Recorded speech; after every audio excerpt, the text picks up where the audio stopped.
Detailed summary of The Tunnel Part 1. The story begins with Suraj, a young boy who is captivated by the mysterious world surrounding the night train that passes through a tunnel in the jungle.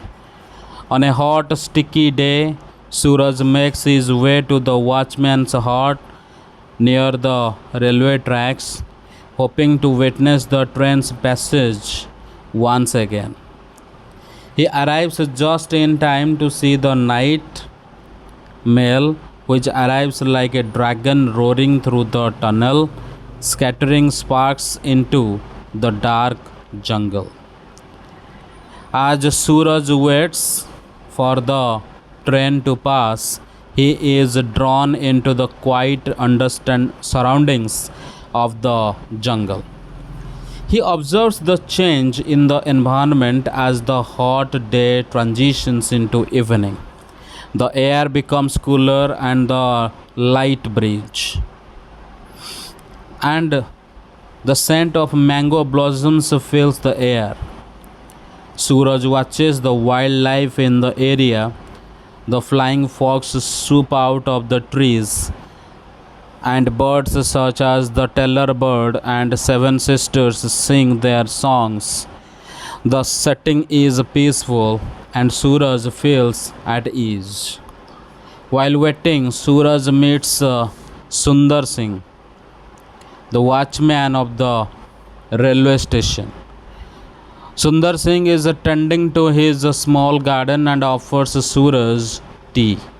As they sip their tea together, the evening sounds of the jungle comes alive.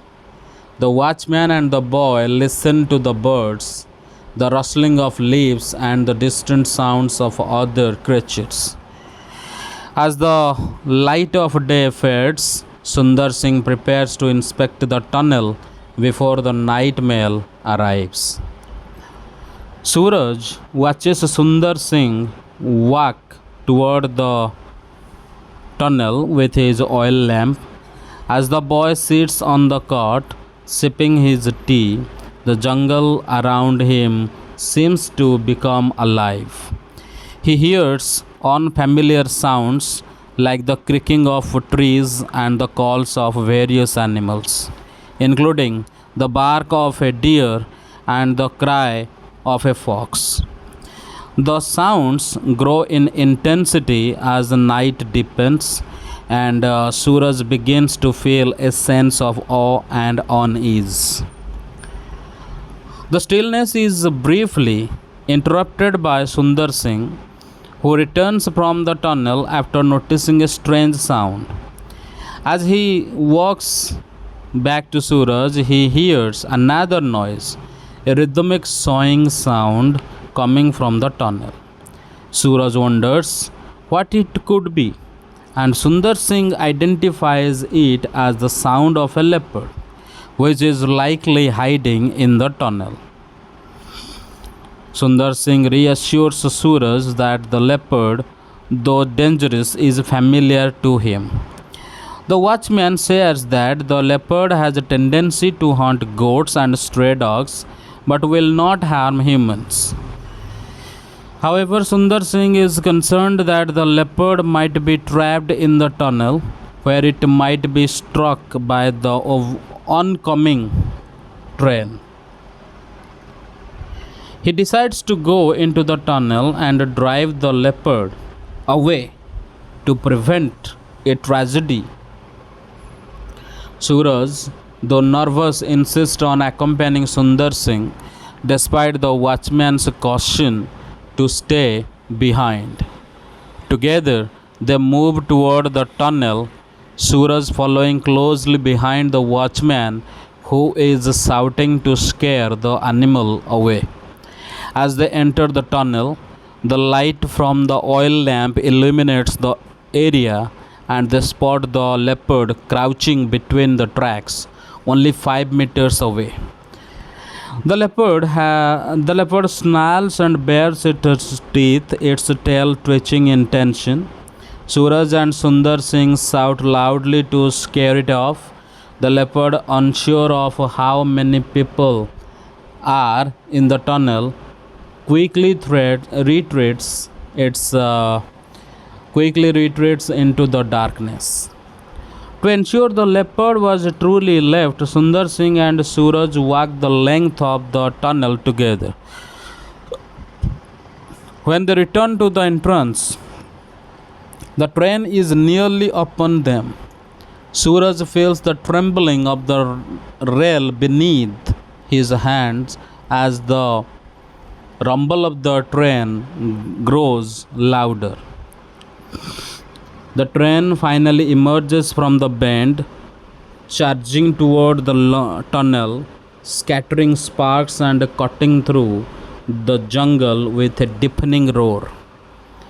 Suraj is in awe of the train, which he imagines as a beautiful dragon.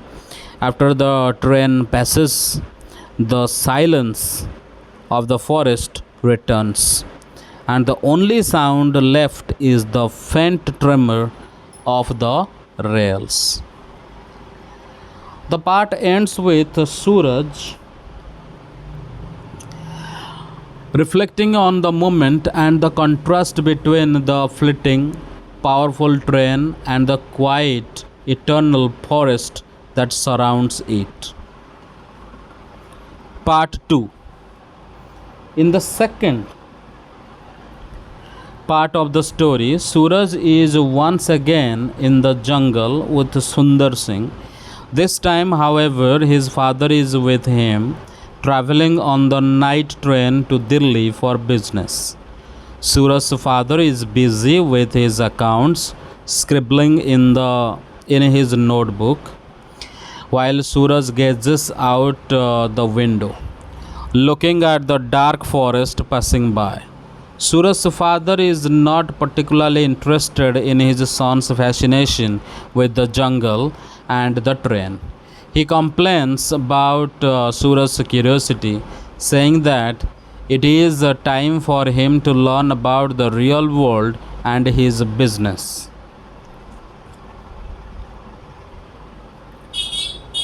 As the train rushes through the jungle, Suraj listens to the steady rhythm of the carriage wheels on the tracks. The train passes over a small bridge, and Suraj is reminded of the watchman's hut but near the cutting. The jungle is too dark to see, but Suraj knows they are approaching the tunnel. He strains his eyes, trying to catch a glimpse of something familiar. Just as the engine lets out a sharp whistle, Suraj sees the light of Sundar Singh's lamp in the distance. Though he can't see the watchman himself, Suraj knows that Sundar Singh is out there in the darkness, just as he had been the previous week. As the train enters the tunnel, Suraj feels a sense of connection to the place, remembering the lonely cutting and the watchman who kept the tunnel safe for the trains. The train leaves the jungle behind and continues on its journey across the plains. Suraj reflects on the brief encounter with the jungle, the watchman, and the leopard. He realizes that Sundar Singh, with his lamp, will always be there in the darkness, a small light guiding both trains and wild creatures alike.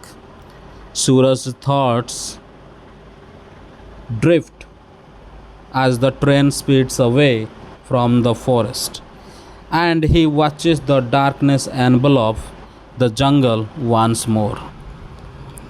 In his mind, the watchman's lamp symbolizes the quiet, selfless role of the guardian of the tunnel, a solitary figure lighting the way for others, both human and animals, as they pass through the dark night.